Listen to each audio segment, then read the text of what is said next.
Hey everybody, Tony here again, back at the grocery store, and this time I wanted to talk a little bit about alcohol. I'm in a grocery store that happens to sell alcohol, and in my cart here you actually happen to see a couple containers, and these happen to be of the non-alcohol variety. And so one of the first things that you notice when you look at a case of alcohol is there's no ingredients on the case. Isn't that funny? That the federal government says, you know, if you have a food, if you have a makeup, a shampoo or whatever, we need to put the ingredients on there. But for alcohol, one of the more harmful things you can find in a grocery store, they don't actually have to list the ingredients. Isn't that interesting? Well, one of the things we know that's in beer is hops, and you see that on commercials. They talk all the time about hops being in beer. A lot of people don't think of hops as a preservative, but that's exactly what it is. It's a preservative and a flavor enhancer, and that's why it's been used in beer for centuries, really. So not only is hops a preservative, what we really need to know about it is that studies recently are saying that it has an estrogenic effect, which means it increases the amount of estrogen in the body, which is kind of ironic, right? Because, you know, beer is the stereotypical masculine drink and wine is the stereotypical feminine drink, right?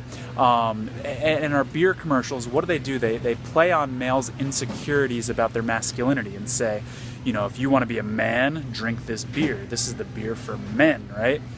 They have all these manly, masculine men in their commercials. But literally, if you look at what's happening hormonally, drinking beer because of the hops actually increases the amount of estrogen in the body. And so beer is literally making men more feminine. You know, you hear about man boobs all the time.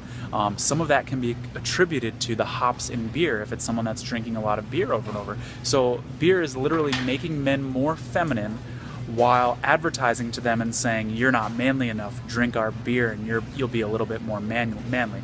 So estrogenic effect aside, we know that drinking alcohol also decreases the amount of HGH in our body. So what's HGH? That's the human growth hormone. That's what athletes are illegally injecting into their bodies and getting caught in sports for. They want to increase their amount of human growth hormone so they can increase their amount of muscle, and beer actually takes away from that. Again, ironic because during athletic sporting events, you know, it's people that want to be like athletes, people that want to grow muscle, oftentimes, not all of them, but a lot of them are watching these sporting events, and drinking this beer is actually decreasing their HGH while increasing their amounts of estrogen in their body, which is, again, incredibly ironic.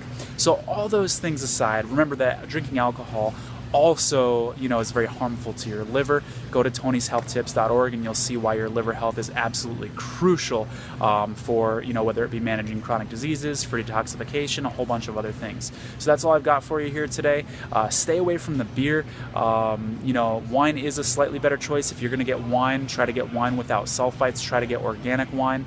And if you're going to drink mixed drinks, stay away from the soda, okay? Stay away from the soda and those fruity margarita things. Those almost always have high fructose corn syrup in them. You know, harder alcohol, again, I don't want to advocate for that because that's going to be harder on the liver, but at least you're not going to see some of these other things in there. And I'm not talking about like the mint alcohol and things like that, because those are, again, going to be sweetened, and we don't know what's in them because we can't read what's on the label, unfortunately.